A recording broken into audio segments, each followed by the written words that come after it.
တငယ်အရွယ်ခရစ်918 929ပါကူလိုင်းဘိုလိုပါကူလိုင်းဒေသမှဥဒရံဒေသတို့အထိလူတို့သည်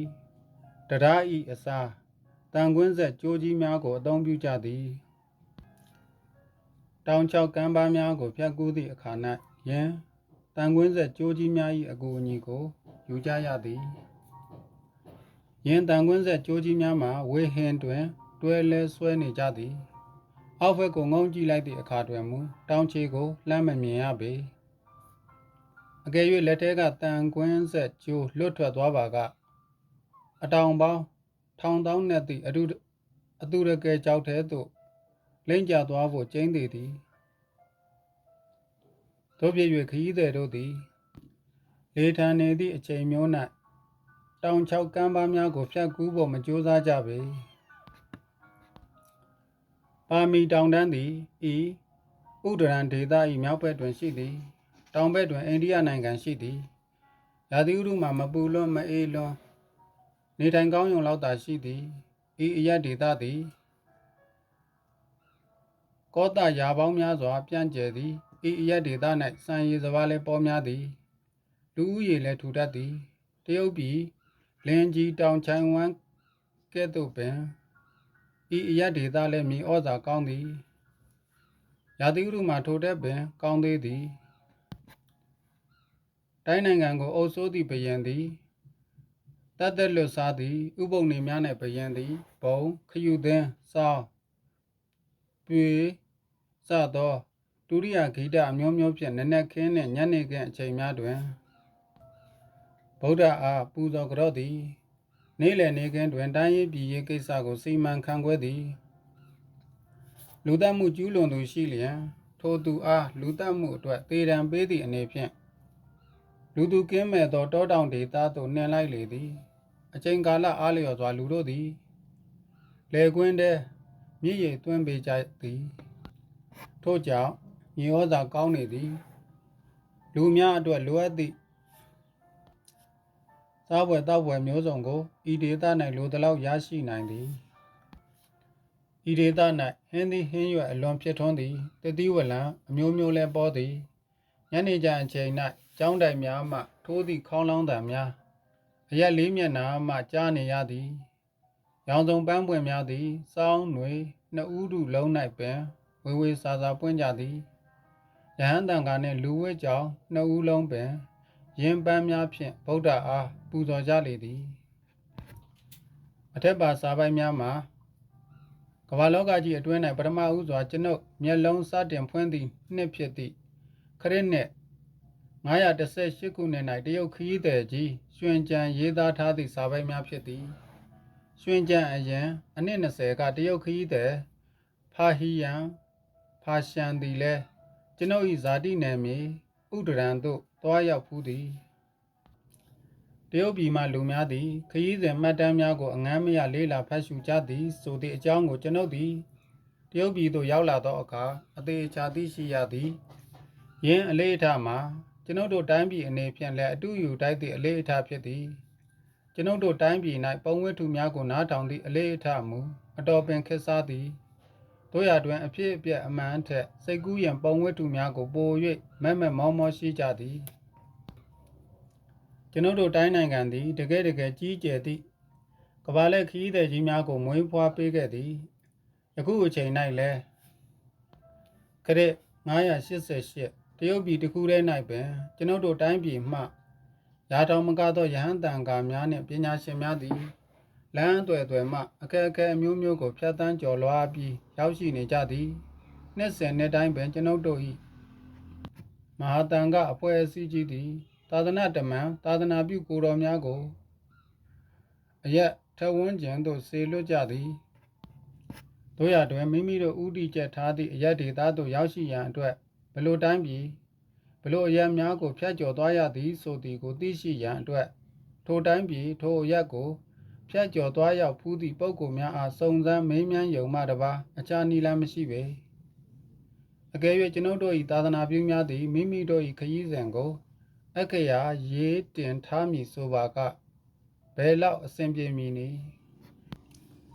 ကျွန်ုပ်တို့၏သာသနာပြုများသည်နှစ်ပေါင်းများစွာတရားဓမ္မဖြန့်ဖြူးဟောကြားပြီးနောက်ဇရာပိုင်းသို့ရောက်သောအခါ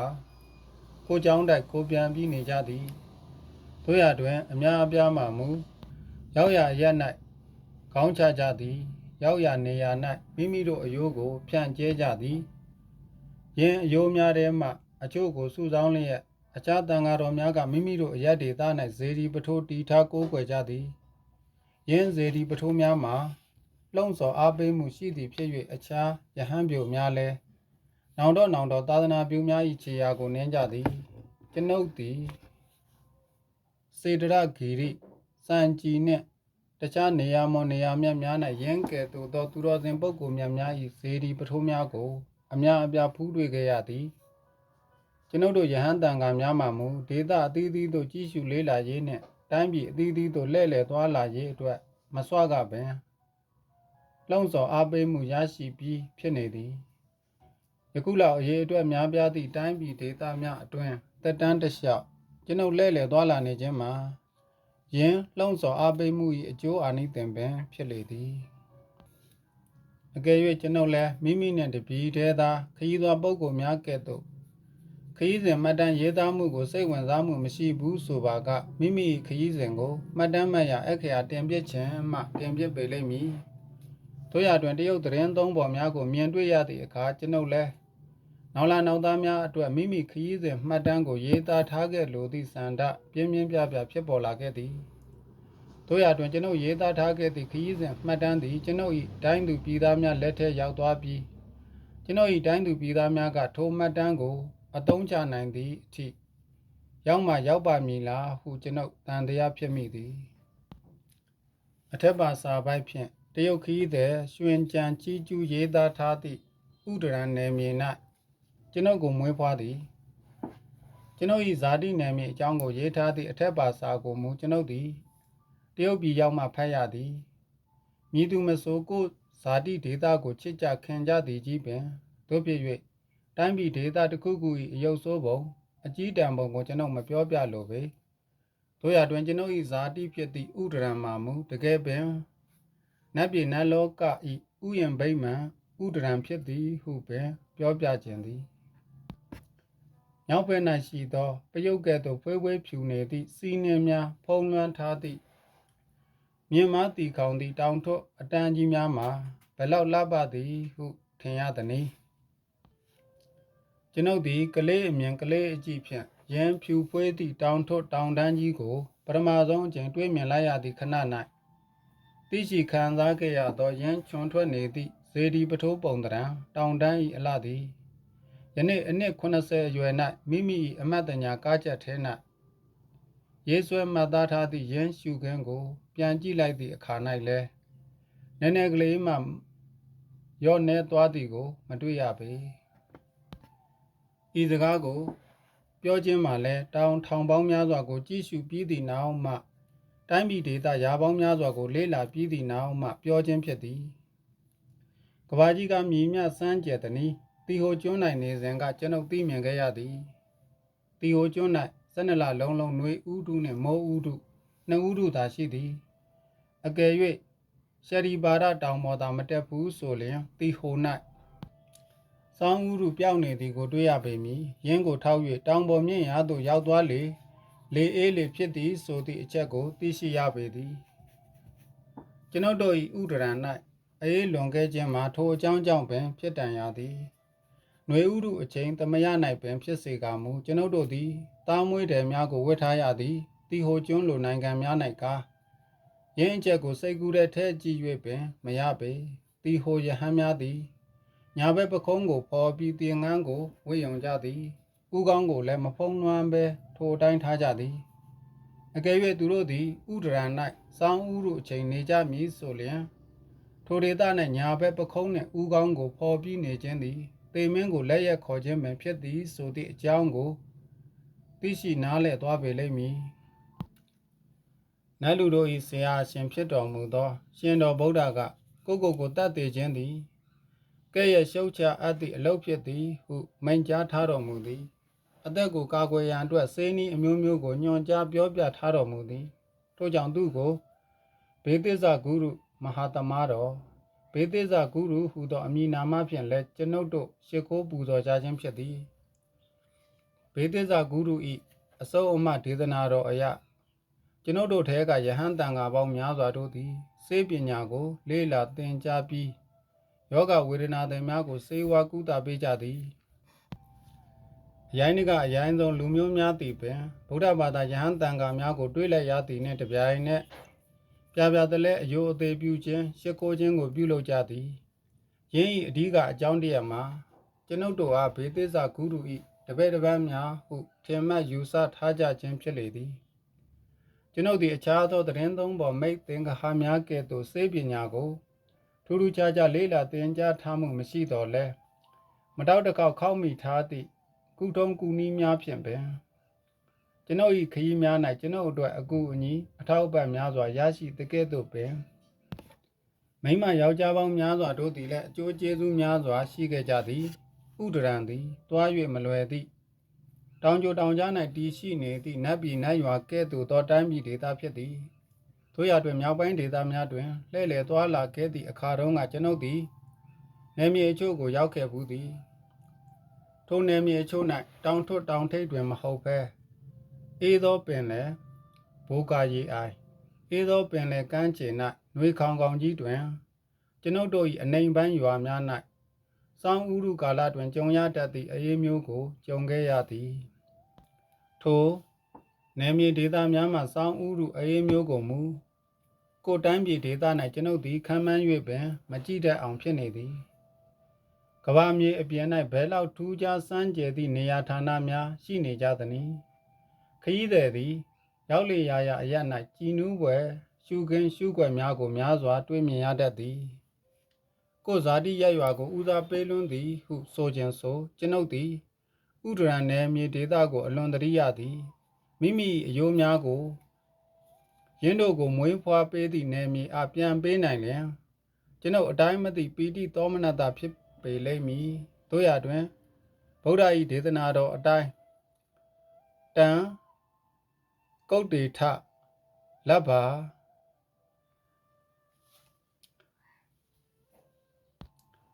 မန်တိုင်းဘယ်မှာပေါက်ပါမည်နီယင်းကဲ့သို့တန်ရောစဉ်တွေ့တာမှုသည်ယဟန်အသွင်နှင့်လည်းမအပ်ဆက်ပေတို့ရတွင်မိမိ၏အမိနယ်မြေမိမိ၏ဇာတိမြေအားပြန်လည်သတိရသောချိုမြိန်လာသည့်အောက်မေ့တတာမှုအခွင့်ထူးကြီးကိုကျွန်ုပ်ဘယ်မှာလက်လွတ်ဆုံးရှုံးခံနိုင်မည်နီဥဒရံနယ်မြေသည်တခါတုန်းကသူဝတ္ထုဟုခေါ်သည့်နယ်မြေပင်ဖြစ်သည်ယခုထက်တိုင်ပင်ကျွန်ုပ်တို့နယ်မြေရှိမြစ်တစ်ခု၏အမည်မှာသူဝတ္ထုစွတ်သူဝတ္ထုခေါ်သည်ကျွန်ုပ်တို့၏မြစ်တွေထဲကရေသည်ရေမဟုတ်ပေနို့ဖြစ်သည်ကျွန်ုပ်တို့သည်ကျွန်ုပ်တို့၏တောင်ဘက်ပိုင်း၌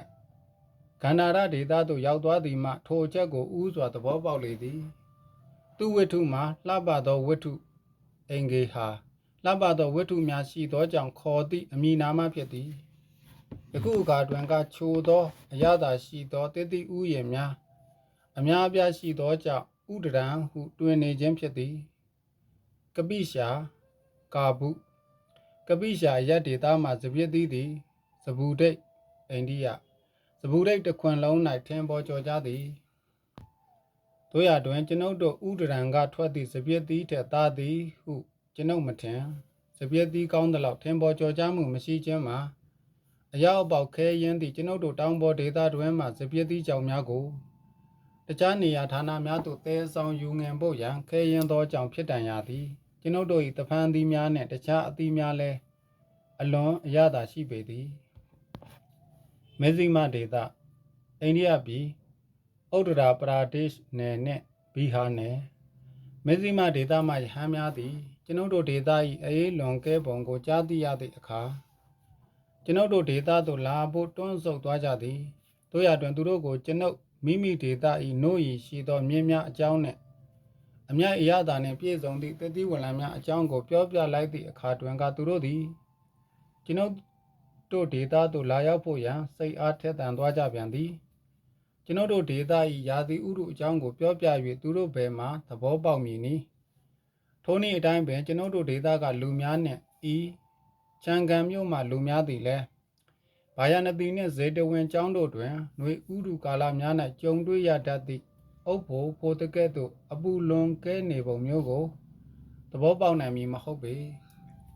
စကြဝဠာဘယံများသည်ဥဒုသုံးဥဒုတွင်ဥဒုအလိုက်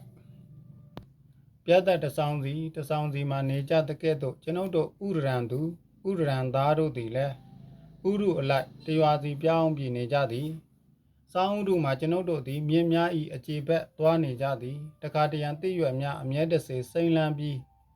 ဘယ်တော့မှနှင်းခဲမကြသည့်တောများတွင်သွားပြီးခိုကြလေသည်ຫນွေဥဒုရောက်လာသည်နှင့်တပြိုင်နက်နှင်းခဲရည်သည်အည်ပျော်သွားသည်ကျွန်ုပ်တို့၏လေယာများမှာဗလာကျင်းနေသည်အစဉ်သဖြင့်စိမ့်လန်းဆိုပြေနေသည့်တစ်ပင်ဝါပင်များ၌အညွန့်အညောင်များထွက်ပူလာကြသည်ထိုအခါမျိုး၌ကျွန်ုပ်သည်တောင်ပေါ်ရွာများသို့သွားနေကြသည်ဥဒရန်ရှိအလှဆုံးနှင့်ကျွန်ုပ်အနှစ်သက်ဆုံးနေရာမှာမူမြင့်မားသောတောင်ပေါ်ရှိခရီးဝေးသို့အထိပြန်ပြူးစွာတည်ရှိနေသည့်မြေညီမြေပြန့်ပင်ဖြစ်သည်ထိုနေရာ၌ရေခဲသည်နောက်ကျပြီးမိုးကြစပြုသည့်အချိန်ကြမှသာအည်ပျော်လေသည်ရင်းတောင်ပေါ်မြေညီမြေပြန့်မစခင်နေရာမှပင်မစခင်နေရာကပင်တစ်ကြီးဝါကြီးများပေါက်သည့်မြေကုံဆုံးသွားပြီးမြေမျက်နှာတစ်ပြင်လုံး၌မြက်ခင်းပြင်ကြီးကိုသာတွေ့မြင်နေရသည်မြက်ပင်ကြီးများမှာအလွန်ရှည်လျားလှသည်ဖြစ်၍ကျွန်ုပ်တို့၏သိုးစိတ်များသာမကနွားများပင်မြက်ခင်းထဲတွင်ပုံးကွယ်နေနိုင်သည်ကျွဲနွားစားသည့်တိရစ္ဆာန်များအတွက်အလွန်တရာအာဟာရဖြစ်စေသည့်မြက်ပင်များဖြစ်သည်ကျွန်ုပ်မျက်စိနှင့်ကျွန်ုပ်ကိုယ်တိုင်ကိုယ်ကြမမြင်ဘူးရတော့လဲကြားဘူးတာတစ်ခုရှိသည်ယင်းမြက်ပင်များကိုစားသည်ဖြစ်၍သိုးများသည်မိမြဝဖီးလာကြသည်နည်းဆိုလျင်မဇ္ဈိမဒေသကအမဲ့လွန်နေသည့်ပိန်းနေသည့်ကဲ့သို့အသားနှင့်အရေမဆန့်မပြဲဖြစ်ပြီးကွဲထွက်သွားသည်အထိဖြစ်လေသည်အသည့်အနှံဖြစ်ထွန်းသည့်လယ်ကင်းရာကင်းများအစင်မပြတ်ကြည်လင်နေသည့်မြင်းများကြည်နူးပဲကောင်းသည့်တောင်များသည်ဥဒရန်၏အသေးရေကိုဖြိုးစေတကဲ့သို့ထင်းရှူးပင်များသည်လည်းဥဒရန်၏အလှကိုတိုးစေလေသည်အကျဉ်ဘောဓိညောင်ပင်၏အောက်၌ဗုဒ္ဓသည်သစ္စာလေးပါးတရားကိုသိမြင်တော်မူသည်ထိုဘောဓိညောင်ပင်ကိုရှ िख ိုးပူဇော်လာခဲ့သည်မှာနှင့်ပရိစ္ဆေဒများစွာကြာရှိသွားလိမ့်မည်အေးလွန်ခဲ့သည့်ဒေသများ၌ဘောဓိပင်ကိုအထူးကြိုးစားပြီးစိုက်ပျိုးကြည့်ကြသည်တို့ရတွင်တကယ်ဘောဓိပင်အစ်စ်မှမူစပူဒိတ်နှင့်တီဟိုကျွန်းကဲ့သို့သောအပူတိုင်းပြည်များ၌သာလျှင်စိုက်၍ရှင်လေသည်ကျွန်ုပ်သည်ဘောဓိပင်ကိုထူးထူးခြားခြားလေးစားမြတ်နိုးမှုရှိသည်နူးညံ့ပျော်ပြောင်းသည့်ဘောဓိအရွက်များမှာအလွန်တရာလှပသည်အထူးအားဖြင့်လေပြေလေညင်းတိုက်ကပ်သည့်အခါ၌ပိုပြီးလှပသည်တို့ရတွင်ကျွန်ုပ်တို့၏ဥဒရန်၌ပေါက်နေကြသည့်ထင်းရှူးပင်များမှာအမှန်တကယ်ပင်နတ်သစ်ပင်ဖြစ်သည်ဟုကျွန်ုပ်ရဲရဲဝင့်ဝင့်ပြောကျင်သည်ဥဒရန်ရှိထင်းရှူးပင်ကြီးများနှင့်စားလိုက်လျင်ဤအရက်ဒေသကထင်းရှူးပင်များသည်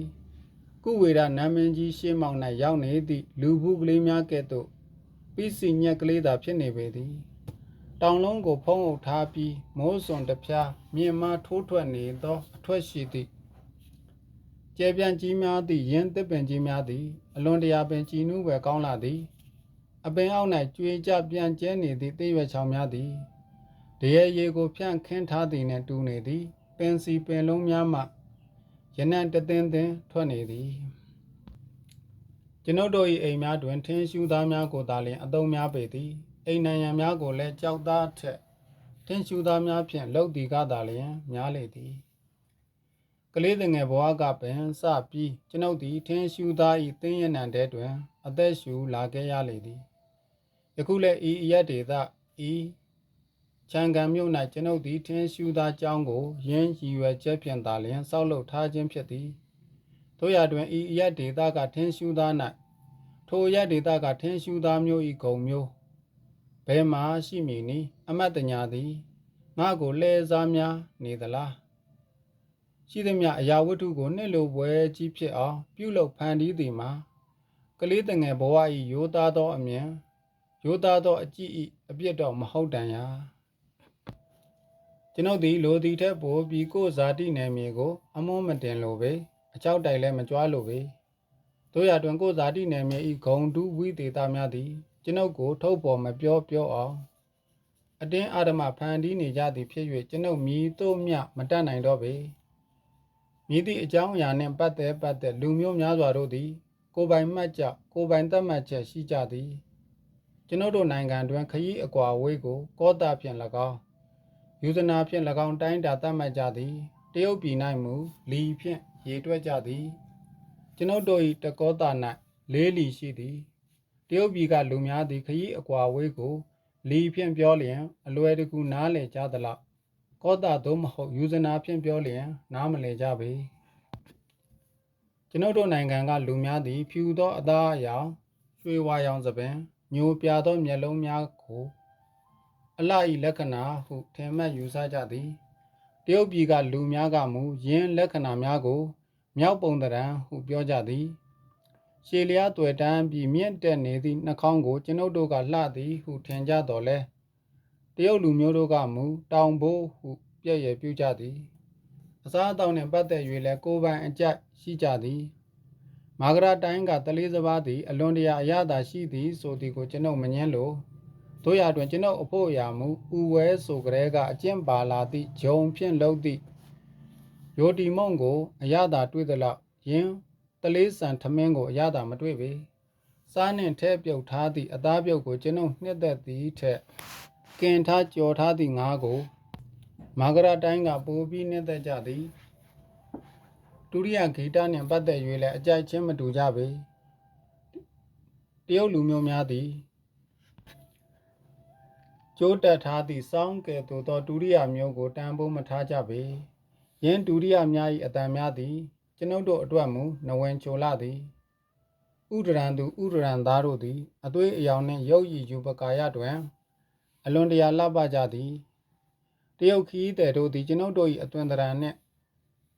မဇ္ဈိမဒေသကလူများ၏အသွင်သဏ္ဍာန်နှမျိုးမှာအလွန်တရာခြားနားလှပေသည်မဇ္ဈိမဒေသ၌အဖြူရောင်ခေါ်သည့်အသားအရောင်ကိုကျွန်ုပ်တို့ဒေသ၌အမဲဟုခေါ်ဖို့ရန်နှောင်နေတွန်းဆုံနေမည်မဟုတ်ပေကိုဝင်ဆောင်မိန်းမှဟင်းသည်ဟင်းရွက်ကိုစားလျင်ကလေး၏အသားအရောင်ဖြူသည်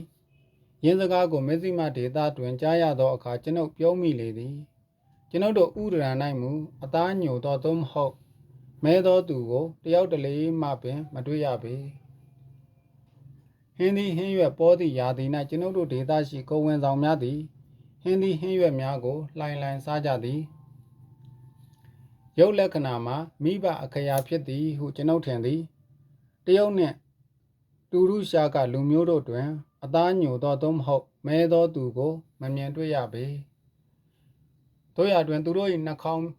မှာပြားချက်နေသည်ပါယိုကားသည်မျက်လုံးမဲပြီးအပေါ်ကော့တက်နေသည်ကျွန်ုပ်တို့၏မျက်နှာ၌နှုတ်ခမ်းမွေးမုတ်စိမ်မွေးဗလဲပြစ်ဖြစ်နေတော်လဲသူတို့၏မျက်နှာ၌မူအမွေးအမင်ဟူ၍ဖျားဆူးကြိမ်ပြောရယုံများလောက်သာရှိသည်ယင်းတို့ဖြစ်ခြင်းမှာမိဘကြောင့်မဟုတ်လျင်အခြားဘယ်အကြောင်းကြောင့်ဟုတ်နိုင်အောင်မည်နီခရီးလဲလှယ်သွားလာခြင်းသည်လူ၏အထင်အမြင်မှားမှုများကိုအများအပြားဖယ်ရှားဖျောက်ဖျက်ပေးသည်တို့ဖြစ်၍နွားချေရာကွယ်ထဲကဖားတငယ်ဘဝဟူသောအသုံးအနှုန်းမှာမသိနားမလဲခြင်းအသိဉာဏ်ခေါင်းပါခြင်းနှင့်အ내အတိတ်ပဲပရိယေစကလုံးဖြစ်သည်ဟုထင်မှတ်ယူဆထားခြင်းဖြစ်လေသည်ကျွန်ုပ်၏မိဘတို့သည်ဥဒရံ၌သူတကာထက်ပိုပြီးအေးသည့်ရွာ၌နေကြသည်ကုနာရနှင့်သူဝတ္ထုကဲ့သို့သောမြစ်ကြီးများ၏မြစ်ဖြားခံရသည်ကျွန်ုပ်တို့ရွာနှင့်မဝေးလာပေလက်ဝဲလက်ရနှစ်ဖက်မှယင်းမြစ်ကြီးနှစ်ခုစတင်စီးဆင်းလာသောစီးနှင်းများလွှမ်းခြုံထားသည့်တောင်ထွန်းများကိုကျွန်ုပ်တို့လမ်းမြင်နေရသည်သူဝတ္ထုမြစ်ထဲသို့စီးဆင်းသွားသောရေစီးကြောင်းသည်ရွာ၏တစ်ဖက်မှစီးဆင်းနေသည်ယင်းရေစီးကြောင်းသည်ကြီးကြီးငယ်ငယ်ရွယ်စားသောကြောက်တုံးကြောက်ဆိုင်များပေါ်၌ခုံပေါက်ပြေးလွှားပြီးတစ်ဖြက်ဖြက်နှင့်နေညမပြတ်လေးနက်သည့်တခြင်းဂီတတစ်ခုကိုတီးဆိုနေသည်ကဲ့သို့ထင်ရသည်ကြောက်တုံးကြောက်ဆောင်များပေါ်၌ခုံပေါက်ပြေးလွှားနေသည့်ရေသည်နို့ရောင်ကဲ့သို့ဖြူဖြူဖွေးသည်ငယ်ငယ်တုန်းကကျွန်ုပ်သည်ထိုရေကိုတကယ်နို့အစ်စ်ဖြစ်သည်ဟုပင်ထင်မှတ်ခဲ့သည် တို့ရတွင်ကျွန်ုပ်လက်ခုပ်ဖြင့်ခတ်ကြည့်သည့်အခါ၌မူရေပင်ဖြစ်သွားသည်နွေကာလများတွင်မူကျွန်ုပ်တို့ရေသွားချိုးသည့်အောက်ဘက်၌မူရေအိုင်ကြီးတစ်ခုဖြစ်နေသည်ထိုရေအိုင်တဲကရေမှာမူအပြာနုရောင်သို့မဟုတ်အစိမ်းရင်ရောင်ဖြစ်နေသည်ရွာ၏အထက်ဘက်ရှိတောင်တစ်ခုလုံးတွင်ကထင်းရှူးပင်များလွှမ်းခြုံထားသည်စောင်းဥဒုကာလများ၌တခြားရွာသူရွာသားများနှင့်အတူတကွကျွန်ုပ်တို့မိသားစုများလည်းအိမ်ကိုပိတ်လျက်ကိုကျွဲနွားသိုးစိတ်များကိုခေါ်ပြီးအောက်ဘက်သို့သွားကြသည်ထိုအခါများ၌ကျွန်ုပ်သည်အိမ်ကိုခွဲသွားရသည့်အတွက်စိတ်ထိခိုက်ခြင်းများစွာဖြစ်မိလေသည်တခါတရံစောင်းတွင်အခါ၌ကျွန်ုပ်သည်ကျွန်ုပ်၏မိခင်နှင့်အတူအမိဘက်မှအဖိုးအဖွားများ၏အိမ်ရှိရာသို့သွားပြီးနေလေရှိသည်ထိုအရပ်၌3000လောက်ထူသည့်ဖြူဖြူဖွေးဖွေးနှင်းကဲတုံးကြီးများသည်နေရာအနှံ့အပြားတွင်ကျနေသည်ထိုအချိန်၌ကျွန်ုပ်တို့ကလေးငယ်များသည်နှင်းကဲများကိုအမျိုးမျိုးလှုပ်ပြီးကစားကြသည်စောင်းဥရုကာလ၌ကျွန်ုပ်တို့သည်ကိုရွာကိုအိမ်တွင်ဘာကြောင့်မနေကြသနည်းဟုကျွန်ုပ်မေးကြည့်သည်အမေကပြောပြသည်ကျွန်ုပ်တို့၏ရွာများ၌နှင်းကဲပိုပြီးကြသည်တခါတရံနှင်းကဲများတဲမဲကြမှစိုးရင်ရသည်ရင်းတို့ကြလျင်ကနှင်းကဲရေများကြောင့်နှင်းကဲရေများ၏ဒဏ်ကြောင့်အိမ်များပြိုကျပျက်စီးသွားတတ်သည်ထို့ပြင်တကြောင်မှလည်းကျွန်ုပ်တို့၏ရွာများ၌တဆောင်းလုံး၌ကျွဲနွားသိုးစိတ်များအတွက်မြက်တပင်မြပင်မရှိပေစူးစောင်းတိုမိထားသည့်ကောက်ရိုးများကိုလည်းကျွဲနွားများအားနှစ်လထက်ပို၍မကျွေးနိုင်ပေရင်းတို့အမေကပြောပြသည့်အခါကျွန်ုပ်သည်ကလေးပီပြီးတွေးမိသည်အကယ်၍နှင်းကဲများထိတ်လန့်ကြောက်ရွံ့ပွဲကြနေသည့်အခါ၌လည်းအခါခတ်သိမ်းစိမ့်ဆိုနေသည့်ထင်းရှူးရွက်များသည်ကျွန်ုပ်တို့ကျွဲနွားများအတွက်မြက်ပင်လိုအသုံးဝင်ပါမူအဘယ်မျှကောင်းမည်နည်းထို့သို့သာဖြစ်ပါမူကျွန်ုပ်တို့သည်စောင်းဥဒုတွင်လည်းကိုရကိုရွာ၌သာနေရပေမည်ကျွန်ုပ်၏ဖခင်သည်ညီကို4ဦးရှိသည့်အနက်အငယ်ဆုံးဖြစ်သည်ညီကိုအားလုံး၏အချစ်ဆုံးလည်းဖြစ်သည်အဖိုးကိုကျွန်ုပ်မတွေးလိုက်ရပေအဖွားကိုမူယခုတက်တိုင်ကောင်းကောင်းသတိရနေတုံးပင်အဖွား၏စပင်မှာဟိမွန်တာတောင်၏စီးနှင်းများကဲ့သို့ပင်ဖွေးဖွေးဖြူနေသည်သူကွယ်လွန်ပြီးကျွန်ုပ်ဥဒရနယ်မြေမှာပထမဆုံးအကြိမ်နှစ်ပေါင်းကြာမြင့်စွာထွက်ခွာသွားသည့်နှစ်ကသူ၏အသက်မှာ80တင်းပြည့်သည်ဟုပြောကြသည်ဤမြအသက်အရွယ်ကြီးရင်အိုမင်းနေတော်လဲသူ၏မျက်နှာတနေရာ၌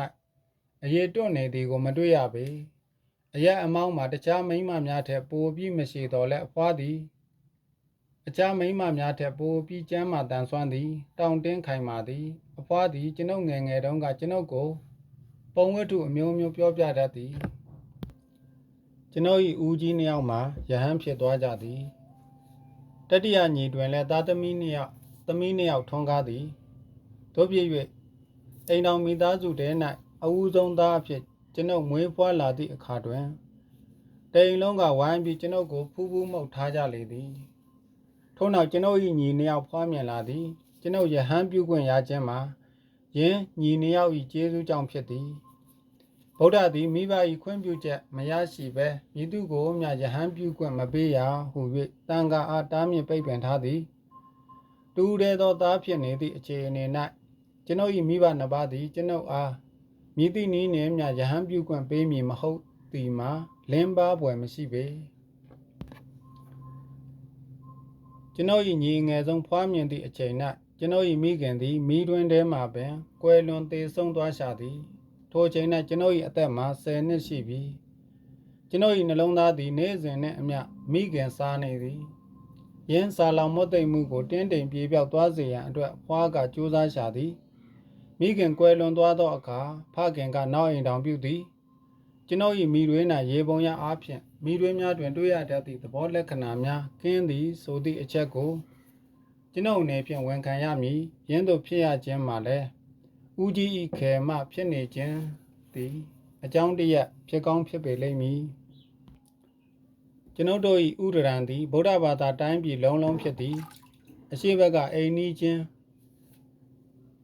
ကတ္တမီယတောင်ဘက်ကဂန္ဓာရအနောက်ကကပိရှာနှင့်ကမ္ဘောဇာယင်းတိုင်းနိုင်ငံများ၌လည်းဗုဒ္ဓတရားကိုသက်ဝင်ယုံကြည်ကြသည့်ဗုဒ္ဓဘာသာဝင်များမှာအများစုဖြစ်သည် တို့ရတွင်အခြားဘာသာဝင်များ၏ဥယေကလည်းမနှဲလာပေကျွန်ုပ်တို့၏ဥဒရ၌မိန်းမယောက်ျားကလေးလူကြီးအလုံးပင်ဗုဒ္ဓအားအလွန်တရာကြည်ညိုမြတ်နိုးကြသည်ကျွန်ုပ်သည်ဆရာသမားများအထံ၌ကျမ်းဂန်များကိုသင်ကြားပြီးယင်းကျမ်းဂန်များ၌ဗြဟ္မဏနှင့်အခြားဘာသာဝင်တို့၏အယူအဆနှင့်ဘာသာရေးကျင့်ထုံးများကိုလေ့လာကြည့်သည့်အခါတိဝနှင့်ဗေဒနိုးတို့သည်အဘယ်လိုနတ်များဖြစ်သည်ဆိုသည့်အချက်ကိုသိရှိနားလည်နိုင်ရန်ခဲရင်သွားလေသည်ကျွန်ုပ်တို့၏ဥဒရ၌အခြားဘာသာဝင်များ၏နတ်ကွန်းနတ်ဗိမာန်လည်းမရှိပေယင်းတို့၏ဓမ္မကျမ်းဂန်များလည်းမရှိပေဥဒရ၌ဗြဟ္မဏလူမျိုးများရှိသလောက်ရှိသည်မှာမှန်သည်တို့ရတွင်ယင်းဗြဟ္မဏများလည်းဗုဒ္ဓဘာသာဝင်များပင်ဖြစ်ကြသည်သူတို့နှင့်ကျွန်ုပ်တို့၏ခြားနားချက်မှာသူတို့ကိုကျွန်ုပ်တို့ကလေးလေးစားစားဆက်ဆံခြင်းများလောက်သာဖြစ်သည်ကျွန်ုပ်တို့၏ဥဒရန်သူဥဒရန်သားများမှာအဓိကအားဖြင့်ခတ္တိယလူမျိုးများဖြစ်ကြသည်ကိုနှင့်အသွေးအရောင်မတူသည့်လက်မှုပညာသည်များကိုကျွန်ုပ်တို့ကသုဒ္ဓဟုခေါ်သည်တို့ရတွင်သူတို့သည်ကျွန်ုပ်တို့၏အေးလွန်ကဲသည့်ဒေသရှိရွာများသို့ຫນွေခါများ၌သာလျှင်လှဲ့လေရောက်ရှိလာကြသည်ကျွန်ုပ်တို့၏မြားတွင်တက်ရန်အတွက်တန်အသွားနှင့်ဓားများလုံးပြီးသူတို့ယူလာကြသည်ပေါက်ပြားနှင့်ပေါက်စိန်တို့ကိုလည်းသူတို့ပင်ပေးကြသည်သူတို့အထဲမှအချို့မှာကျွန်ုပ်တို့အတွက်ရွှေငွေနှင့်လုပ်သည့်အစင်တန်စာများနှင့်ဓာတ်သက်ထုနှင့်လုပ်သည့်အိုးခွက်များကိုလုပ်ပေးကြသည်ကျွန်ုပ်တို့၏အိုးခွက်များမှာများသောအားဖြင့်တစ်သားအိုးများသာဖြစ်သည်ယင်းသို့အားဖြင့်ကျွန်ုပ်တို့ဥဒရ၌လူမျိုး၃မျိုးသာရှိသည်ဝက်တလူမျိုးကိုမူစာအုပ်ထဲ၌သာဖတ်ဖူးသည်ကုသံရောင်းဝယ်၏အလုပ်ကိုမူကျွန်ုပ်တို့၏ဗြဟ္မဏနှင့်ခတ္တိယနှမျိုးစလုံးပင်လုပ်ကြသည်အမှန်စင်စစ်ကကျွန်ုပ်တို့၏ပုံပန်းတရံနှင့်အသွေးအရောင်မှာခွဲခြားမရအောင်တူနေသဖြင့်ကျွန်ုပ်တို့သည်ဗြဟ္မဏနှင့်ခတ္တိယလူမျိုးနှစ်ဦးတွင်ဘယ်လိုခြားနားမှုမျိုးကိုမှမမြင်ပေကျွန်ုပ်တို့၏အိမ်ထောင်စုသည်ကိုခတ္တိယလူမျိုးဟုပြောကြသည်ခတ္တိယလူမျိုးအချို့သည်မိမိကိုယ်ကိုတတ်ကြမျိုးနွယ်ဟုပြောပြီးမျိုးကောင်းမျိုးသားအဖြစ်ကြေညာလိုကြသည်တို့ရတွင်ယင်းအမျိုးအနွယ်သည်တကြမူနီ၏အမျိုးအနွယ်မဟုတ်ပေတုတာရဒေသမှလာကြသည့်တက္ကလူမျိုးတို့၏သားသမီးအဆက်အနွယ်များသာဖြစ်သည်ယင်းတက္ကမျိုးနွယ်သည်စပူဒိတ်ကမ္ဘောဇနှင့်အခြားတိုင်းနိုင်ငံများ၌သာစိုးမိုးအုပ်ချုပ်ခဲ့ကြသည်ယင်းတက္ကမျိုးနွယ်ထဲ၌သူတက်သူလူစွမ်းကောင်းဘုရင်များလည်းပေါ်ပေါက်ခဲ့ကြသည်ကနိရှကတရားမင်းသည်ယင်းအမျိုးအနွယ်ထဲကဖြစ်သည်ကနိရှကစောက်လုပ်လှူဒန်းထားသည့်တန်ခါယာမကျောင်းတိုက်ကြီးများနှင့်ဇေဒီပထိုးများကိုကျွန်ုပ်သည်အကြိမ်များစွာတွေ့မြင်မှုသည်ယခုအခါတွင်ကတက္ကလူမျိုးတို့၏ခေတ်ကုံသွားပြီးတက္ကလူမျိုးတို့၏နေရာတွင်ယေထာယန္တာယေထာလူမျိုးတို့ရောက်လာကြသည်ယေထာလူမျိုးတို့၏ရက်ဆက်ကြမ်းကြုတ်ပုံများကိုကျွန်ုပ်သည်ကျွန်ုပ်၏အဖွားထံမှများစွာကြားခဲ့ရဘူးသည်တို့ရတွင်ယခုအခါ၌ကယေထာလူမျိုးတို့တွင်ယင်းရက်ဆက်ကြမ်းကြုတ်မှုများကိုမတွေ့ရတော့ပေယေထာလူမျိုးတို့လည်းကျွန်ုပ်တို့ဥဒရန်သူဥဒရန်သားများနှင့်အသွင်သဏ္ဍာန်တူလေသည်သူတို့ထဲကအချို့မှာကျွန်ုပ်တို့ထက်ပင်ဖြူသေးသည်သူတို့သည်စစ်တိုက်သည့်နေရာ၌လည်းရွရွချွန်ချွန်တိုက်ကြသည်ကျွန်ုပ်တို့လူမျိုးများလည်းတိုက်ရိုက်ခိုက်ရေးတွင်မတူပေထိုမြသူရတတ္တိနှင့်ပြည့်စုံသည်ဖြစ်ပါလျက်ကျွန်ုပ်တို့လူမျိုးသည်အဘဲကြောင့်တက္ကလူမျိုးတို့၏လက်အောက်ခံဘဝရောက်လိုရောက်ယေထာလူမျိုးတို့၏အခွန်တန်းဖြစ်လိုဖြစ်နေရသည်။စဉ်းစားဆင်ခြင်ကြည့်သည့်အခါကျွန်ုပ်တို့၏လူဦးရေနှဲပါခြင်းသည်အဓိကအကြောင်းရင်းဖြစ်နေသည်ကိုတွေ့ရသည်။ကျွန်ုပ်၏အဖွားသည်ယေထာဘယံတော်ရမန်ကိုအထူးပင်ချီးကျူးလေ့ရှိသည်ဘယံတော်ရမန်သည်တရားမင်းကနိရှကဝင်စားသည်ဟုအဖွားကပြောသည်တို့ရတွင်တော်ရမန်၏သားတော်မဟိရကုလခရစ်908 940မဟိရကုလ၏အကြောင်းကိုမူအဖွားသည်အကောင်းတစ်စက်မှမပြောပေမိဟိရကုလဘယံစိုးမိုးအုပ်ချုပ်သည့်အချိန်သမယ၌ပင်ကျွန်ုပ်မွေးဖွားခြင်းဖြစ်သည်ထိုမင်းလွန်ပြီးခရစ်940 3နှစ်အကြာတွင်ကျွန်ုပ်သည်ကျွန်ုပ်၏ဇာတိနယ်မြေမှထာဝစဉ်ခွဲခွာလာခဲ့ခြင်းဖြစ်သည်မိဟိရကုလသည်နုပြိုတုံးကစိုးသွမ်းသည်ဆိုခြင်းမှာဖြစ်နိုင်သည် တို့ရတွင်သူ့ကိုကျွန်ုပ်ကတ္တမီယာတွင်တွေ့ဘူးသည်သူ့နိုင်ငံ၌မူကျွန်ုပ်နေပင်နေခဲ့ရသည်ကျွန်ုပ်အနေနဲ့မူသူရက်ဆက်ကြမ်းကြုတ်သည်ကိုတစ်ကြိမ်တစ်ခါမျှပင်မတွေ့ခဲ့ရဘူးပေကျွန်ုပ်တို့လူမျိုးများလဲမိဟိရကုလာ၏စစ်တပ်တွင်ဝင်အမှုထမ်းကြသည်တိုင်းပြည်အပြင်ဘက်ရောက်သွားသောအခါသူတို့ကိုလည်းရေးထားသို့မဟုတ်ဟုံမွန်ကိုဟုံဟုပင်ခေါ်ကြသည်တရုတ်ပြည်သို့ရောက်မလာခင်ကကျွန်ုပ်လည်းရေးထားလူမျိုးများအားဟုံလူမျိုးဟုပင်ထင်မှတ်ခဲ့သည်တို့ရတွင်ယခုအခါ၌ကဟုံလူမျိုးမှာတူရုရှားကလူမျိုးတို့၏ဘိုးဘွားပြည်ပင်များဖြစ်၍အသွင်သဏ္ဍာန်နှင့်ကျင်အင်လက္ခဏာမှာတရုတ်လူမျိုးများအတိုင်းဖြစ်သည်ဆိုသည့်အကြောင်းကိုသိရှိနားလည်သွားပြီတရုတ်သမိုင်းအရသိရသည်မှာဟုံမွန်ကိုဟုံလူမျိုးတို့သည်တစ်ချိန်တုန်းကတရုတ်၏မဟာကျန်သူဖြစ်သည်ယင်းတို့ကိုကာကွယ်ရန်အတွက်သာလျှင်တရုတ်ပြည်၌ကောတာထောင်ပေါင်းများစွာရှည်လျားသည့်မဟာတရန်းကြီးကိုစောက်လုပ်ကာရန်ထားခြင်းဖြစ်သည်အမှန်မှာရေးထားဟုံရေးထားလူမျိုးတို့သည်တက္ကလူမျိုးတို့၏ဆွေမျိုးသားချင်းများဖြစ်သည်တက္ကလူမျိုးများအားသူတို့နိုင်ငံမှမောင်းထုတ်ပစ်သူမှာယင်းဟုံလူမျိုးတို့သာလျှင်ဖြစ်သည်ဟုံလူမျိုးတို့၏အတွင်း၌ကြံနေခဲ့သည့်တက္ကလူမျိုးများမှမူဟုံလူမျိုးများထံမှအတော်များများတင်ကြတက်မြောက်သွားကြသည်အခွင့်သာသည့်အခါ၌ရန်သူများအပေါ်ရရဆက်ဆက်ပြုမှုဆက်ဆံရာ၌မူသူတို့သည်ဟုံလူမျိုးတို့ထက်ပင်တာသွားသေးသည်တို့ဖြစ်၍သူတို့ကိုလည်းဟုံမီတက်ပြီးခေါ်ဝေါ်ကြခြင်းဖြစ်ဟန်တူသည်ကျွန်ုပ်တို့သည်ဥဒရံကတ္တမီယဂန္ဓာရကပိရှာတို့၌ရေးထားကောင်းဆောင်များနှင့်စစ်သားများကိုတွေ့ခဲ့ဘူးသည်မိဟိရကုလကိုယ်တိုင်ပင်သူအရွယ်ရလာသည့်အချိန်၌တွေ့ဘူးသည်ယင်းအတွေ့အကြုံရဆိုလျင်သူတို့သည်ဟုံလူမျိုးတို့နှင့်၎င်းဟုံလူမျိုးတို့၏အဆက်အနွယ်ဖြစ်သည့်ခြေစလုံးအိမ်တိုင်းတူတဲ့လူမျိုးတို့နှင့်၎င်းတွေးသားတော်ဆက်မှုလုံးဝမရှိသည်ကိုတွေ့ရသည်မိဟိရကုလာ၏နှာခေါင်းသည်ကျွန်ုပ်တို့နှာခေါင်းကဲ့သို့ပင်တွယ်သည်ချွန်သည်စပင်နှင့်နှုတ်ခမ်းမွေးမုတ်စိတ်မွေးများမှာလဲကျွန်ုပ်တို့၏စပင်ကျွန်ုပ်တို့၏နှုတ်ခမ်းမွေးများနှင့်မုတ်စိတ်မွေးများအတိုင်းပင်ဖြစ်သည်သူခမဲတော်ဝီဇိတာဝနီအဝနိပတိသီရိတောရမံရုပ်သွင်းလှုပ်ထားသည့်ငွေရင်းကားကိုကြည့်လျင်လဲယင်းဘယင်မင်းကြီးသည်ဟုံနှင့်မတူပဲ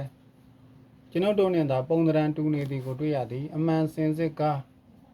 ရေးထားလူမျိုးတို့သည်တက္ကလူမျိုးတို့၏အနွယ်အပွားတစ်ခုသာဖြစ်သည်ယင်းတို့၏သူရဲကောင်းဆောင်ကီရာရသည်စစ်ကိုအနိုင်တိုက်ပြီးတစ်ဖက်တွင်ကူရှန်တို့၏နယ်ပယ်များကိုသိမ်းယူတကဲ့သို့တစ်ဖက်တွင်လည်းမဇ္ဈိမဒေသရှိအလန်းကွာဝေးသည့်ဒေသများသို့အထိချီတက်တိုက်ခိုက်လေသည်ကျွန်ုပ်တို့၏တောင်ပေါ်သားခမ်းများများမှမူမိဟိရကုလမြည်သူနီတောယမန်မြည်သူနီကဘာပေါ်၌အခြားမြည်သည့်ဘယင်တွေရှိကြသည်ဆိုသည်ကိုပင်မသိနားမလည်ကြပေဥဒရံဘယင်သည်သာလျှင်ကျွန်ုပ်တို့အတွက်ဧကရဖြစ်သည်ကျွန်ုပ်တို့၏ဥဒရံ၌ကစုံလပြည့်ဗုဒ္ဓနှင့်ပွဲတော်သို့တွားရောက်ကြသည်ထိုပွဲတော်၌ဘယင်နှင့်မိဖုရားတို့တရားတရားထက်တန်စွာဖြင့်ဗုဒ္ဓအားပူဇော်ပြီးယဟန်တန်ဃာများအားစွန့်သင်္ကန်းများပေးကမ်းလူဒန်းကြသည်ကိုတွေ့ရသည်ယင်းဘယင်ကိုသာလျှင်တကယ်ဘယင်ဧကရေဟုကျွန်ုပ်တို့ထင်မှတ်သည်ဘယင်အပါရှိသီးသန့်နေရာတစ်ခု၌ထိုင်နေသည့်ဘယင်ကံတူအကြောင်းကိုတစုံတစ်ယောက်ကပြောပြမှကျွန်ုပ်တို့ဘယင်၏အထက်တွင်မိဟိရကုလဘယင်ရှိကြောင်းကတ္တမိယဒေသရှိသူနေပြည်တော်၌နေကြောင်းသူကိုယ်စားလှယ်ဘယင်ကံ၏အမိန့်ကိုကျွန်ုပ်တို့ဘယင်ကနာခံရကြောင်းဆိုသည်ကိုပထမဆုံးစ၍သိရှိနားလည်သွားရခြင်းဖြစ်သည်တငယ်ဘဝသည်အလွန်တရာချိုမိန်ပြီးအလွန်တရာနှစ်သက်ဖွယ်ကောင်းလာသည်တို့ရတွင်တငယ်ဘဝကိုပြန်လည်တတရာ၌လည်းအမတ်တညာသည်အလွန်တရာဝေးကွာသည့်နေရာသို့ရောက်သွားဖို့မလွယ်ပေအာယုံစူးစိုက်ပြီးပြန်လည်တွေးကြည့်တော့လဲကျွန်ုပ်၏အမတ်တညာသည်ကျွန်ုပ်၏၄နှစ်သားအရွယ်ထက်လွန်ပြီးရှေ့ပိုင်းသို့ရောက်မသွားပေကျွန်ုပ်၄နှစ်သားအရွယ်၌ကျွန်ုပ်၏ညီမအငယ်မွေးဖွားသည်အမေ၏ရင်ခွင်ထဲ၌ကျွန်ုပ်၏ညီမထိုင်နေသည်ကိုတွေ့ရသည့်အခါ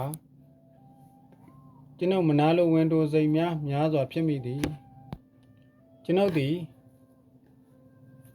မ မိမိကိုယ်ကိုမိခင်ရင်ခွင်ဤတူးတဲသောပိုင်ဆိုင်ခွင့်ရှိသူအဖြစ်ထင်မှတ်ယူဆသည်တို့ရတွင်အမေကသားနှင့်ကစားဖို့သမီးကလေးမွေးဖွားပေးတာဟုဆိုသည့်အခါ၌မူကျွန်ုပ်သည်ကျွန်ုပ်၏ညီမလေးကိုချစ်သွားလေသည်ကျွန်ုပ်၏မမြဲသည့်လက်ကလေးဖြင့်ညီမလေးကိုချီစမ်းကြည့်သည်တို့ရတွင်ချီ၍မရပေကျွန်ုပ်၏ကြိုးစားချက်မအောင်မြင်ပုံကိုတွေ့ရသည့်အခါအမေနှင့်အဖွားတို့ကရေကြသည်ကျွန်ုပ်မှတ်မိသည့်ရှေးအကြဆုံးသောအမှတ်တညာမှာရင်းအရာသာဖြစ်သည်ညီမလေးခမများမှာလူပြည်တွင်2 နှစ်မြသာနေလိုက်ရရှာသည်ညီမလေးသေဆုံးသွားသည့်အခါ၌လည်းကျွန်ုပ်ပူဆွေးသောကရောက်ရသည်တငယ်ရွယ်ကအဖြစ်ပြများကိုအတော်ပင်မှတ်မိနေသည်တငယ်ရွယ်ကကျွန်ုပ်သည်ညမိုးချုပ်လာသည်နှင့်တပြိုင်နက်ကြောက်စိတ်ဝင်လာသည်နတ်သမီးပုံပြင်များကိုနားထောင်ရသည်တစေတရေနှင့်ဆုံးမပုံပြင်များကိုကြားထားသည်ညက်မောင်လာသည်နှင့်တပြိုင်နက်အိမ်ဤတောင်တိုင်း၌တစ်ပင်တိုင်းဤအရိပ်အောက်၌ယင်းထိတ်လန့်ကြောက်ရွံ့ပွဲနာနာဘာဝများ၆လန့်နေကြသည်ဟုထင်နေသည်တစေတရေနှင့်ဆုံးများသည်ဆိုပြီးနတ်သမီးနတ်သားများကကောင်းသည်ဆိုသည့်အကြောင်းကိုကျွန်ုပ်ကြားဘူးနာဝရှိထားသည်တစေတရေနှင့်ဆုံးကိုကြည်ရဲသည့်တတ္တိကျွန်ုပ်တွင်မရှိပေတို့ရတွင်နတ်သမီးများကိုမူကြည်ကျင်မြင်ကျင်သည့်အာသာရှိနေသည်ကျွန်ုပ်ကြားသိထားသည့်နတ်သမီးများ၏ပုံပန်းတရံနှင့်ကျင်လက္ခဏာမှာကျွန်ုပ်အမေနှင့်၎င်းကျွန်ုပ်တော်နှင့်၎င်းများစွာတူသည်တို့ဖြစ်၍ကျွန်ုပ်သည်နတ်သမီးများကိုမကြောက်ပေလာတာရက်ဖြစ်သည့်ညများ၌ညစ်များ၌လက်ဆက်သည့်နှင်းကဲဖြူဖြူဖွေးဖွေးကြီးများကျလာပြီးနေရာအနှံ့အပြားတွင်လွှမ်းသွားသည်လာပြေဝန်းကလည်းထွက်ပြူလာသည်ဝါကွမ်းအဆိုင်အဆုပ်ကြီးများကဲ့သို့ကောင်းကင်မှအဆက်မပြတ်ကျနေသည့်စီးနှင်းများသည်လာမင်း၏မျက်နှာကိုဖုံးအုပ်ထားနိုင်တော်လဲလာရောင်ကိုပျောက်သွားအောင်မစွမ်းနိုင်ပေထိုအချိန်မျိုး၌ကျွန်ုပ်သည်အိမ်ပြတင်းပေါက်မှနေပြီးထင်းရှူတော်စီကို၎င်းအိမ်ဝင်းထဲကကုန်းမြင့်မြင့်ရာကင်းပြင်ဖြူဖြူဖွေးဖွေးစီကို၎င်းငေးကြည့်နေမိသည်ထိုအချိန်မျိုး၌နတ်သမီးများသည်နတ်ပြည်နတ်လောကမှဆင်းလာပြီးဝါကွင်းဆိုင်ကဲ့သို့နူးညံ့သည့်နှင်းကဲများပေါ်တွင်တခြင်းဆိုကြကားကြသည်ဟုကျွန်ုပ်ကြားဘူးထားသည်နတ်သမီးများ၏အကကိုကြည့်ရှုရန်ဘယ်နှစ်နှစ်ဘယ်နှစ်လကျွန်ုပ်ကြိုးစားခဲ့ရသည်မသိပေအကယ်၍အဖေမိဘကိုသာမကြောက်ရဘူးဆိုရင်ကျွန်ုပ်သည်ထိုအချိန်မျိုး၌နတ်သမီးများကိုကြည့်ရန်အိမ်ထဲကအိမ်ပြင်ထွက်သွားခဲ့ပေမည်တစ်ချိန်တွင်မူကျွန်ုပ်ထွက်သွားခဲ့သည်မလန်မကန်း၌ရှိသည့်နှင်းကဲများဖုံးလွှမ်းနေသည့်ရာကင်း၌ခဏနေပြီးထင်းရှူသောအတွင်းသို့အထိနတ်သမီးများကိုအရှာထွက်သွားခဲ့ဘူးသည်ကျွန်ုပ်အာယုံဆိုင်ပြီးကြည့်လိုက်သည့်အခါအဝေးတွင်ရှိသည့်ထင်းရှူပင်များ၏အလယ်၌တင်နေသည့်ဖြူဖြူဖွေးဖွေးနှင်းကဲများပေါ်၌နတ်သမီးလိုအရာများကိုတွေ့မြင်ရလေသည်သူတို့ဝတ်ထားသည့်ဆွတ်ဆွတ်ဖြူအဝတ်လိုသူတို့၏ရွှေဝါရောင်စံကေတာလိုတွေ့နေရသည်တို့ရတွင်မြည်သည့်အရာမှပြက်ပြက်သားသားမရှိပေနည်းနည်းလင်းသည့်အခါအိယာမှထားပြီးနှင်းကဲရေခဲကိုကြည့်ရန်ကျွန်ုပ်သည်အဝေးသို့အထိရောက်သွားသည်အကယ်၍ညကသာနတ်သမီးများလာရိုးမှန်လျင်သူတို့၏ခြေရာသည်အမှန်မဟုတ်ကြပင်ထင်ကြံရစ်ခဲ့မည်တို့ရတွင်ကျွန်ုပ်သည်သူတို့၏ခြေရာကိုမြည်သည့်အခါမျှမမြင်ရပေခြေရာများကိုမတွေ့မဟုတ်တွေ့သည်တို့ရတွင်ကျွန်ုပ်တွေ့သည့်ခြေရာများမှာဝက်ဝင်သို့မဟုတ်သို့မဟုတ်အခြားတိရစ္ဆာန်တစ်ကောင်ကောင်၏ခြေရာဖြစ်သည်ဟုလူကြီးများကပြောကြသည်ငယ်စဉ်က9 နှစ်သားအရွယ်ထိကျွန်ုပ်၏ကဘာသည်အလွန်တရာကျဉ်းမြောင်းသည်မိမိအိမ်တောင်စုမိမိရွာသူရွာသားများနှင့်အတူကျွန်ုပ်သည်ဥရုအလိုက်နေရာဌာန3မျိုးတို့တွင်တွားရောက်နေထိုင်ခဲ့သည်အေးလွန်ခဲ့သည့်နေရာဌာနတွင်တည်ထားသည့်ကျွန်ုပ်တို့၏ရွာသည်မိမိတို့မွေးမြူထားသည့်အရေးအတွက်များလာသည့်ကျွဲနွားသိုးစိတ်တိရစ္ဆာန်များ၏ဝမ်းရေးအတွက်စောင်းဥရုအခါများတွင်နှင်းကဲမကျသည့်သူဝတ္ထုမြင်း၏အောက်ပိုင်းကမ်းခြေသို့ရွှေ့ပြောင်းနေသည်ဆိုသည့်အကြောင်းကိုပြောပြခဲ့ပြီးပြီစောင်းဥရု၌ပထမဆုံးစာပြီးအမိဘက်ကအဖွား၏အရက်တွင်သွားနေသည့်အချိန်၌ထိုရက်တွင်ဖြူဖွေးသည့်ရေခဲပြင်ကြီးနှင့်ရင်းရေခဲပြင်ပေါ်လာတာနှင်းအဆုပ်အခိုင်များကျနေသည်ကိုတွေ့ရသည့်အခါအလွန်တရာလှပသည်ဖြစ်၍ကျွန်ုပ်သည် စောင်းဥတို့အခါများတွင်ယင်းအရ၌သာနေလိုသည့်စန္ဒပေါက်လာလေသည်တို့ရတွင်ယင်းတို့နေနိုင်ရေးမှာကျွန်ုပ်တတ်နိုင်သည့်ကိစ္စမဟုတ်ပေအောက်ဘက်သို့သွားသည့်အခါ၌ကျွန်ုပ်တို့သည်နေပြီးတော့ဥဒရာဏပူရီကိုဖြတ်ပြီးသွားရလေသည်ထိုအချိန်ကကျွန်ုပ်တို့ယင်းမြို့ထက်ကြီးသောမြို့တခြားမရှိပေထိုအချိန်ထိကျွန်ုပ်သည်ပုရုရှပူရပေရှဝါပုရုရှပူရကို၎င်းတက္ကသီလာကို၎င်းပါရလိပုတ်ကို၎င်းမမြင်ဘူးသေးပေကြီးကျယ်လာသည့်ဤချမ်းကန်မြို့မှာမူနောင်နှစ်ပေါင်းအတော်တော်ကြာသည့်အထိကျွန်ုပ်၏စိတ်ကူးထဲတွင်ပင်ပေါ်မလာသေးပေဥဒရာဏပူရီမြို့၌ပစ္စည်းမျိုးမျိုးရောင်းချနေကြသည့်ဈေးဆိုင်များကိုတွေ့ရသည်ကျွန်ုပ်သည်ကစားစရာကိုရသည့်အခါရပြီးမောင်းကိုရသည့်အခါရသည်ကျွန်ုပ်တို့ရွာ၌ထမ်းလျက်လည်းမရှိပေတကြားလည်းမရှိပေကျွန်ုပ်တို့သည်ပြားရည်ကိုသာလျှင်မောင်းကြိုအဖြစ်သိထားကြသည်ပြားများသည်ကျွန်ုပ်တို့အတွက်မောင်းကြိုလုပ်ပေးသည်ဟုကျွန်ုပ်တို့နားလည်ကြသည်ဈေးဆိုင်ကမောင်းကြိုကိုစားပြီးသည့်အခါယင်းမောင်းကြိုသည်ပြားများတုံမိထားသည့်အရာဝတ္ထုမဟုတ်ဘဲတစ်ပင်တစ်ပင်မှထွက်သည့်အရာဝတ္ထုဖြစ်သည်ဟုသိရသည်ဖြစ်၍ကျွန်ုပ်များစွာအံ့ဩသွားမိသည်ထို့တဲ့အံ့ဩဖွယ်မယုံနိုင်ဖွယ်ဖြစ်ရသည်မှာပုဂ္ဂိုလ်တူကကျွန်ုပ်တို့ကိုးကွယ်သည့်ယဟန်တစ်ပါး၏သင်္ကန်းကိုပြပြီးယင်းသင်္ကန်း၏သုံးမွေးမှာသိုးတကောင်ကောင်ကအမွေးမဟုတ်ဘဲတစ်ပင်တစ်ပင်ကထွက်သည့်အရာဝတ္ထုဖြစ်သည်ဟုရှင်းလင်းပြောပြသည့်အခါ၌ဖြစ်သည်ကျွန်ုပ်ရည်သွားသောအခါလမ်းခီးများ၌ကျွန်ုပ်ခီးသွားသောအခါလမ်းခီးများ၌ဝါပင်ကိုမမြင်ရမချင်းထိုပုဂ္ဂိုလ်ပြောပြချက်ကိုကျွန်ုပ်မယုံကြည်ခဲ့ပေယင်းမယုံတဝက်ယုံတဝက်အခြေအနေ၌တစ်ပင်ကမောင်းနှင့်အဝတ်ရတဲ့ကဲ့သို့ကျွန်ုပ်တို့စားရန်အတွက်သားငါလည်းတစ်ပင်ကဖြစ်လျင်ဘယ်လောက်ကောင်းမည်နည်းဟုကျွန်ုပ်အတွေးနဲ့ချဲ့မိလေသည်ထိုအချိန်ထိဂျုံစပားနှင့်အခြားကောက်ပဲသီးနှံများသည်ယင်းဤအတိုင်းတစ်ပင်၌ဖြစ်သည့်အသားများဖြစ်သည်ဆိုသည့်အကြောင်းကိုကျွန်ုပ်နားမလည်သေးပေကျွန်ုပ်တို့အရက်ဒေသ၌လေယာလုပ်ငန်းနှင့်ချမ်းဥယျာဉ်လုပ်ငန်းလုပ်သူမနှဲတော်လဲအဓိကအသက်မွေးဝမ်းကြောင်းလုပ်ငန်းမှာတရိษံမွေးမြူရေးဖြစ်သည်ကျွန်ုပ်တို့သည်ဂျုံဖြင့်လုပ်သည့်ယိုတီမုံကိုစားကြသည်စပြည့်နှင့်အခြားအရသာရှိသည့်တစ်သီးများကိုအချောက်လန်းပြီးတနစ်စာလောင်ထားကြသည်တို့ရတွင်ကျွန်ုပ်တို့သည်အသားငါးကိုမက်မောသလောက်ထမင်းကိုမမက်မောကြပေမဇ္ဈိမဒေသနှင့်တီဟိုကျွန်းသို့ရောက်သွားမှကျွန်ုပ်တို့အရက်ဒေသ၏အဓိကအစာအာဟာရမှာသားငါးဖြစ်သည်ဆိုသည်ကိုယုံကြည်မိလေသည်မြောက်ပိုင်းကခြေသလုံးအိမ်တိုင်းတပါးများ၏ကြားထဲတွင်နေခွင့်ရသည့်အခါကသားငါအဓိကထားသည့်အစာအာဟာရမှာမည်သည့်အစာအာဟာရမျိုးဖြစ်သည်ဆိုသည်ကိုကျွန်ုပ်မြင်တွေ့ခဲ့ရသည်ကျွန်ုပ်တို့၏ဥဒရံအရက်ဒေသ၌ထိုအချိန်ကမဟာယာနဂိုင်းဗုဒ္ဓဘာသာဝင်များမရှိလာသေးပေအလုံးပင်ဟိနယာနဂိုင်းဝင်ဗုဒ္ဓဘာသာများသာလျှင်ဖြစ်သည်ဥဒရံ၏အပြင်ဘက်ထွက်ပြေးသည့်နောက်မှမဟာယာနဂိုင်းနှင့်ကျွန်ုပ်နှီးစပ်မှုရှိခဲ့ခြင်းဖြစ်သည်မဟာယာနဗုဒ္ဓဘာသာကိုသက်ဝင်ယုံကြည်သည့်အဆင့်သို့ရောက်ရန်အတွက်မှမူအချိန်အတော်ကြာအောင်စောင့်ရသေးသည်မဟာယာနဗုဒ္ဓဘာသာသည်ဥဒရံ၌မြည်သည့်အခါမှအောင်မြင်စွာထွန်းကားပြန်ပွားနိုင်လိမ့်မည်မဟုတ်ဟုကျွန်ုပ်ထင်သည်ဟိနယာနဗုဒ္ဓဘာသာသည်သားငါအစာအာဟာရကိုဟိန္ဒတရားထဲတွင်မတွတ်သွင်းမရေတွက်ပေမဟာယာနဗုဒ္ဓဘာသာကမူအဟိန္ဒတရားကိုလွန်လွန်ကဲကဲဖြန့်ဖြူးသည်တို့ဖြစ်၍ကာလဒေသအလိုက်နာကျင့်သုံးရာ၌အခက်အခဲတွေ့ကြုံရလေသည်ကျွန်ုပ်သည်တုရုရှကတရူယောကတုရုရှကလူမျိုးတို့၏ယာယီစခန်းများသို့ရောက်သည့်အခါ၌အသားစားခြင်းကိုခိတ္တခဏဖြစ်စေရှောင်ကျဉ်ကြရန်တရားဟောကြားသည်အကြောင်းမူကားမပြောပလောက်သည့်အသေးအမွှားတရားဝငယ်များအတွက်ပင်အသက်ပေးလူရန်အတွက်မိမိကိုယ်ကိုစွန့်လွတ်သည့်ဖရာအလောင်းဘောဓိသက်လမ်းအတိုင်းလျှောက်သွားနေသူသည်မြည်သည့်ဟိန္ဒာတရားကိုဖြစ်စေမြည်သည့်ပါဏာတိပါဒကံကိုဖြစ်စေဓာတ်ရိုက်ဖြစ်စေတွယ်ဝဲ၍ဖြစ်စေဘယ်မှာထောက်ခံအားပေးနိုင်မည်နည်းသို့ပင်ဖြစ်စေကမူအဟိန္ဒာသဘောတရားနှင့်ပတ်သက်၍လဲမဇ္ဈိမပရိပဒါလမ်းစဉ်ကိုလိုက်သည့်လူကသာဥယျာဉ်များလိမ့်မည်ဟုကျွန်ုပ်ထင်သည်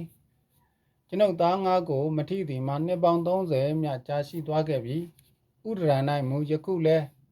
သားငါကိုရခင်ကအတိုင်းပင်စားနေကြပေလေအောင်မီသားငါကိုရှောင်ကျဉ်ခြင်းသည်သူတို့အတွက်အစာအာဟာရအခက်အခဲကိုဖြစ်စေပေလိမ့်မည်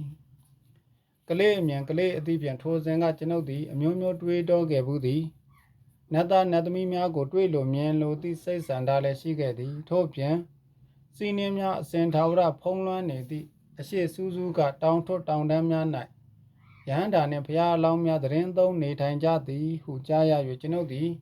ယင်းတောင်တန်းများစီသို့သွားလိုသည့်အာတိတလည်းရှိခဲ့သည်ယင်းစန္ဒများကိုဖြစ်ရန်ကျွန်ုပ်မသွားသည့်နေရာမရှိသလောက်ပင်တို့ရတွင်ရောက်သွားသည့်နေရာတိုင်းမှစိတ်ပြက်အားလျော့ပြီးပြန်လာခဲ့ရသည်ကြီးပင်ဖြစ်သည်ယင်းတို့ဖြစ်သည့်အတွက်ထိုအကြောင်းအရာများနှင့်ပတ်သက်ပြီးကျွန်ုပ်အယုံကြည်မရှိတော့ဟု၍ကမပြောနိုင်ပေဗုဒ္ဓကိုယ်တော်တိုင်ကလည်းယင်းပုဂ္ဂိုလ်များရှိသည်ဆိုသည့်အကြောင်းကိုဟောကြားထားသည်တခြားအာကိုအာရာပြုလောက်သည့်ကြုံဘူးတွေ့ဘူးသူများကလည်းထိုပုဂ္ဂိုလ်များရှိကြောင်းလက်ခံယုံကြည်ကြသည်ထိုပုဂ္ဂိုလ်များရှိကောင်းရှိလိမ့်မည်တို့ရာတွင်ဖျားလောင်းဗောဓိတ၏လမ်းစဉ်ဖြစ်သည့်မဟာယနလမ်းစဉ်ကိုခိုင်ခိုင်မြဲမြဲဆွဲကင်ကျင့်သုံးသည့်အချိန်မှစ၍မူကျွန်ုပ်သည်ထိုပုဂ္ဂိုလ်များကိုကြည်လိုမြင်လိုသည့်စိတ်ဆန္ဒမရှိတော့ပေဒုက္ခရောက်နေကြသည့်တရားများအားမြည်တို့မြည်ပုံကူညီရမည်နီဟူသည့်အချက်ကိုသာလျှင်စိတ်အားထက်သန်နေပေတော့သည်အဝဒါနနှင့်ဇာတကများ၌ဘုရားသည်သူ၏ကျင့်စဉ်ဖြင့်မြည်တို့မြည်ပုံကျွန်ုပ်တို့ဘဝ၏အမြင့်မြတ်ဆုံးသောရည်မှန်းချက်သည်သူတစ်ပါးအကျိုးကိုတည်ဖို့ဆောင်ရွက်ခြင်းဖြစ်တဲ့သည်ဟူသည့်အချက်ကိုပြသတော်မူခဲ့သည်ကျွန်ုပ်၏အနေဖြင့်သူတစ်ပါးတို့၏ခြေထောက်ကိုအကာအကွယ်ပြုနိုင်ရန်အတွက်ဖက်နှက်လုံနိုင်သည်ဆိုလျင်ယင်းထက်ပိုပြီးအသုံးဝင်မှုတခြားဘာရှိနိုင်အောင်မည်နည်းကျွန်ုပ်သေဆုံးသွားလျင်ကျွန်ုပ်၏အလောင်းကိုမိသကြိုမပြစ်ကြပဲတခြားလွတ်ရာကိုပြစ်ထားလိုက်ရန်ကျွန်ုပ်ပြောထားသည်ယင်းတို့ပြုလုပ်ပါကကြေးငှက်တရိษံများကျွန်ုပ်၏အသားကိုစားပြီးစားလောင်မွတ်သိမ့်မှုကိုဖြေဖြောင်းနိုင်ကြပေလိမ့်မည်တဘဝမြတ်တာမကဘဝပေါင်းရာထောင်အထိတက်ရှိတရဝအားလုံး၏အကျိုးကိုတည်ဖို့ဆောင်ရွက်နေလိုသည့်စန္ဒသာရှိနေသည်ကမ္ဘာလောကတစ်ခုလုံးဆင်းရဲဒုက္ခမှကင်းလွတ်စေရန်အတွက်သာလျှင်ကြိုးစားအားထုတ်နေလိုသည့်အာတိတရှိနေသည်